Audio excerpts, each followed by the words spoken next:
Hello friends, welcome to the second part of the best games of Paul Morphy series. In the first game we saw how Paul Morphy won his game against Paulson with the help of rapid development of his pieces, and in the same tournament he won against all strong players and became the first American Chess Congress winner, and he was also declared as the USA Chess Champion in the year of 1857. In same year he became the lawyer, but he decided to pursue chess instead of going into the law firm, and thanks to his decision we can see beautiful chess games today. And in the same year he decided to shift to New York to blossom in chess, and he played against his fans as well as the strongest players of that era. To be precise, he played 161 games, giving odds to his fans, and obviously he won all the games. And he played 100 games against strongest players of that era, including Paulson, Stanley, Lichtenstein, and our today's opponent John William Schulten. Against John William Schulten, he played one game which became so famous that it was published all over the world. So we will see why this game became so much famous and what is there so special about this game. So without further delay, let's get started with this game. In this game, Schulten was white, Paul Morphy was black, and the game started with e4. Morphy played e5 and f4 as in the style of that era. Well, e into f4 was also good, but Morphy understood that every time you should not really take the sacrifices. You can also give counter sacrifices, and he played d5 in this position. This was something new for the players who always used to take the sacrifices. Well, here white played e into d5 and Morphy played e4. Then white played knight to the c3, attacking the pawn on e4. Black played knight to the f6, supporting the pawn on e4, and white played d3, again attacking the pawn on e4. Well, Morphy was of the opinion that you should develop new pieces on every move. That's why he played bishop to the b4. He's not going for the moves like e into d3, then it will help white with bishop to the d3. So he doesn't want to do that. He played bishop to the b4 to develop his bishop and also pin this knight on c3. And here white played bishop to the d2, and now Morphy plays one nice move which came a little bit surprise for his opponent. Morphy gives positional sacrifice in this position, which became his trademark in the coming years. He played e3.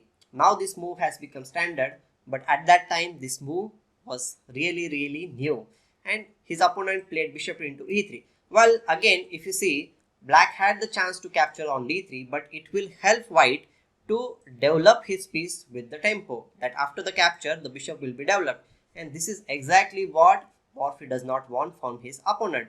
He plays e3, disturbing his opponent's development. Now bishop must capture the pawn, and he plays castles. By castling, he is bringing the rook in the game. Now the rook can come on the e file anytime, and you can observe one thing, that the king on e1 is still in the center of the board without any shelter on the e file. And here the c3 knight was pinned, so his opponent decides to unpin the knight with bishop to the d2. And here Morphy decided to get rid of this knight on c3, because at some point the knight can jump to the e4 square or e2 square if it's necessary, and he doesn't want that knight on the e file. So he plays bishop into c3 before giving check with rook to the e8. And after this, white plays b into c3, and now Morphy gives rook e8 check. Here white plays bishop to the e2, and here black has the chance to play knight into d5. Well, knight into d5 can be played, but after this white can play c4, and then knight can be played to the e3 square, bishop into e3, rook into e3, and white will play knight to the f3. Next move he will castle, and white will be fine. But Morphy does not want to give any chances to his opponent. He wants to develop new pieces on each and every move. So he decides to bring his bishop in the game by playing bishop to the g4. This is again giving with a threat. Now threat is to, like, bishop into e2 is one of the threat. The bishop on e2 is pinned, and it is being attacked by two pieces. Well, white might try to play knight to the f3 thinking that he can castle, but that will be a bad move, because bishop into f3, g into f3, his king will be very open on this diagonal. Also the spawns on the f3 and f4 will be doubled, and this position looks very awful for white. So obviously he did not go for it, and he decides to play in a different way. Well, Morphy's opponent was little bit greedy. He decides like the pawn on d5 is being captured by knight into d5 or queen into d5. So why not hold on to that pawn? And that is exactly a bad decision for him. He played c4 to protect the pawn on d5. Well, if you are a little bit careful about your king, then you should understand this thing that this bishop on g4 is too much annoying for you, and you need to get rid of this pin. So h3 was very necessary in this position to be played by white player. And after bishop into e2, knight into e2, even if black tries to play queen e7 putting pressure on the e2 knight, we can simply play king to the f2 because there is no knight g4 business in this position because h pawn is there. And on the next move we can play rook to the e1, king will go to the g1 square and it will be safe. So he did not go for this. He decides to hold on to the material by playing c4. This is a mistake. Now Morphy wants to develop his pieces on the queen side, the knight and the rook, and for that reason he plays c6. He did not play knight d7 immediately because he wants to develop the knight on c6, because from d7 it is not going anywhere. So he plays c6, offering his opponent to capture the pawn on c6 and be pawn up. Well, after d into c6, if it's played, then knight into c6 will give black a great position because knight will be developed with the tempo, and also it is heading towards the d4 move, d4 square, and that is exactly what happened in the game. But again, white had the chance to get rid of the pin by playing h3, and after bishop into e2, knight into e2, c into d5, c into d5, even if queen into d5 is played, white can simply castle and he should be at least equal in this position.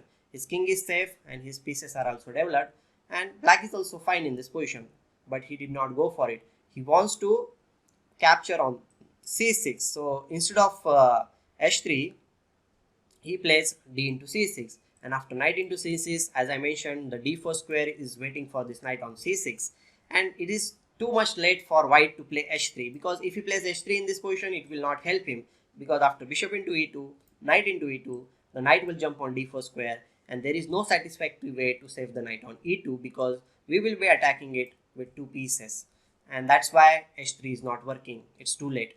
So his opponent decides to unpin his bishop with king to the f1, but this will not save white. Morphy understood that spin is very important and he should not play bishop into e2. He is not concerned about his material now, he is concerned about his opponent's king, and he spots the brilliant move, that is rook into e2. After knight into e2, he plays knight to the d4, and now white cannot really save this knight on e2. And there is also threat that bishop into e2 and queening the queen. So white plays queen to the b1, thinking that he might survive, but he is not going to survive. Black plays bishop into e2 check, king to the f2, and now in this position he announces mate in 7. Yes, it's a mate in 7 by force. After knight g4 check, white has three options: king e1, king g1, and king to the g3. We'll see all the three options, but in the game he played king to the g1. Before going to that variation, let's see what happens if king g3 is played. And black can play knight f5 check, king h3, and queen h4 is a check and mate.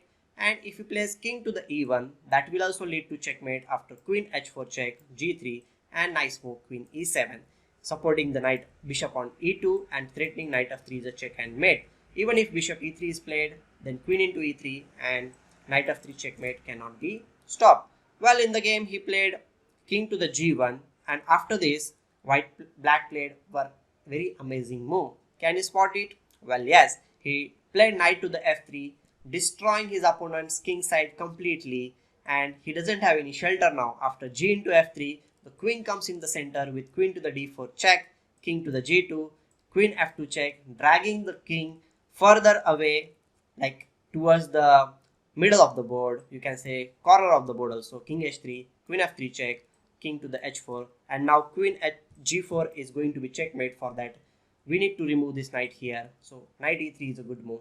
Maybe in this position there are several ways to checkmate, but he decides to play like this. And his opponent actually resigned on the previous move only. He might play rook to the g1, but this will not save white. Knight to the f5 check, king to the g5, and queen h5 will lead to check and mate. So this was a beautiful end which was waiting for in this game, and we are very happy to see this game. Well, I hope you enjoyed this game. And now you understood why this game became so much famous that it was published all over the world, because of this checkmate, because this beautiful checkmate you can see here with just this queen, knight and the bishop. So I hope you will share this game with your friends also, and we will meet in the third game very soon. So if you are not subscribed to my channel, do subscribe. We'll meet once again with some good game. Till then, take care and goodbye. Thank you.